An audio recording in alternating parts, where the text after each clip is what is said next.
Hello बच्चों, कैसे हो? आप व्याकरण में तो बहुत कुछ सीख गए हो। आज हम देखते हैं कविताओं में उनकी रचना करने वाले कवियों के परिचय के बारे में, है ना। तो पहले हमारे कवि है सूरदास। ठीक है, कौन है? सूरदास। तो आज हम सूरदास के बारे में थोड़ा परिचय प्राप्त कर लेते हैं। अब देखो, सूरदास का जन्म सबसे पहले तो पूछा क्या जाता है कि उनका जन्म कब हुआ। तो सूरदास का जन्म हुआ था 1478, सन 1478 में माना जाता है। ठीक है, कब हुआ? 1478 में हुआ, ऐसा माना जाता है। ठीक है, और अगर एक मान्यता की बात करें तो उनका जन्म मथुरा के निकट हुआ। कहाँ हुआ? मथुरा के निकट। कहाँ? तो रुनकता या रेणुका के क्षेत्र में हुआ। अब दूसरी भी मान्यता है। ठीक है, जबकि दूसरी मान्यता के अनुसार उनका जन्म स्थान क्या है? दिल्ली या सिही माना जाता है। ठीक है, दिल्ली के पास सिही माना जाता है।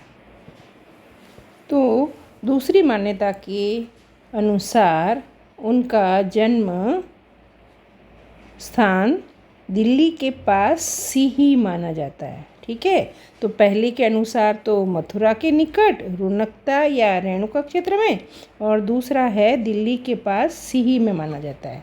ठीक है, आगे चलते हैं। ये जो हमारे सूरदास जी थे वो महाप्रभु वल्लभाचार्य, उनके गुरु कौन थे? वल्लभाचार्य। ठीक है, उनके शिष्य अष्टछाप कवियों में सर्वाधिक प्रसिद्ध है। यानी सबसे ज़्यादा प्रसिद्ध कौन माने जाते हैं? अगर महाप्रभु वल्लभाचार्य के शिष्यों की बात की तो हमारे सूरदास जी उनमें सबसे प्रसिद्ध है। ठीक है, अब वो रहते कहाँ थे? वो रहते थे मथुरा और वृंदावन के बीच गऊ घाट पर रहते थे। कहाँ रहते थे? मथुरा और वृंदावन के बीच गऊ घाट पर रहते थे। और श्रीनाथ जी के मंदिर में, किसके मंदिर में? श्रीनाथ जी के मंदिर में भजन कीर्तन करते थे। ठीक है, सन 1583 में। कब? 1583 में।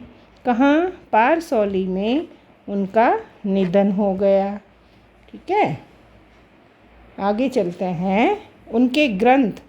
उनके ग्रंथों में सूरसागर, साहित्य लहरी, सूरसारावली। ठीक है, इन तीनों में सूरसागर ही सर्वाधिक लोकप्रिय हुआ। ठीक है, अब उनकी कविताओं में देखें तो हमारा समाज क्या करता है? ज़्यादातर तो खेती करता था, और पशुपालन वाले जो भारतीय समाज का दैनिक अंतरंग चित्रण उनकी कविताओं में मिलता है। ठीक है, और उनकी कविताओं में मनुष्य की जो स्वाभाविक वृत्तियाँ, यानी कभी खुश होता है, कभी दुख होता है, कभी प्रेम होता है, तो कभी नाराज़गी होती है, तो उनकी कविताओं में मनुष्य की स्वाभाविक वृत्तियों का भी चित्रण मिलता है। ठीक है, अब सुर है, उनको वात्सल्य और श्रृंगार का श्रेष्ठ कवि माना जाता है। वात्सल्य मतलब जैसे माता अपने बच्चे से प्यार करती है ना, उसको वात्सल्य कहते हैं। श्रृंगार मतलब कि नारी के सौंदर्य की बात हो, चाहे प्रकृति के सौंदर्य की बात हो, है ना, तो उसके वो श्रेष्ठ कवि माने जाते हैं। ठीक है, अब देखते हैं ये कृष्ण और गोपियों का प्रेम। ठीक है ना, सहज मतलब बिल्कुल मन से सरल होता है ना, वो उसके द्वारा मानवीय प्रेम की प्रतिष्ठा करता है। उनकी जो कविता है ना, वो बताती तो कृष्ण और गोपियों के प्रेम के बारे में, लेकिन वो उससे हमें क्या पता चलता है कि मानव के मन में कैसा प्रेम होता है उसके बारे में। ठीक है, आगे चलते हैं कि सूर ने मानव प्रेम की गौरव गाथा के माध्यम से, भाई बताया तो प्रेम है, ठीक है, उसके माध्यम से सामान्य मनुष्यों को हीनता बोध से मुक्त किया है।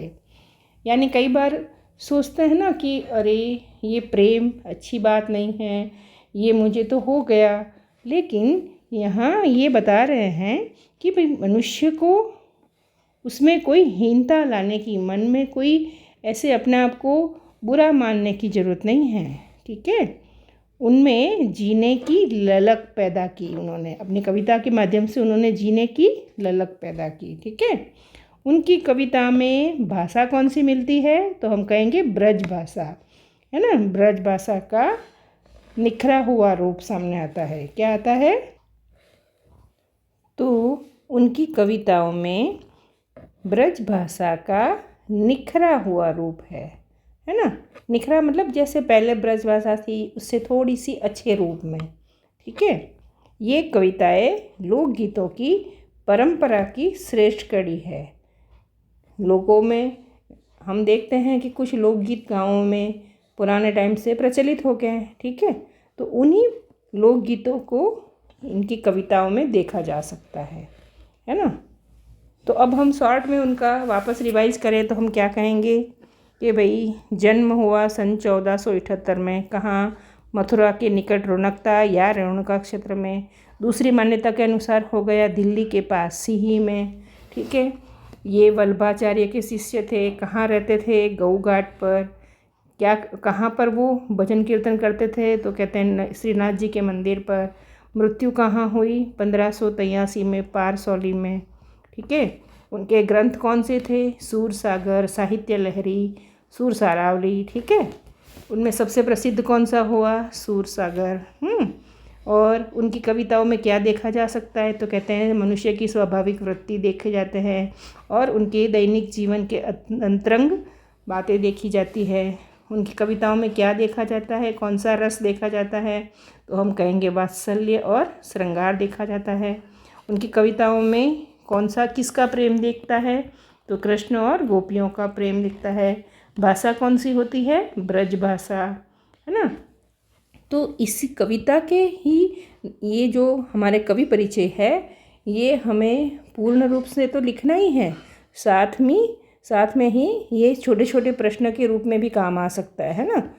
जैसे खाली जगह हो गई या जो विकल्प वाले प्रश्न आते हैं, उनमें भी ये आप पढ़कर उनके भी उत्तर बता सकते हो। ठीक है।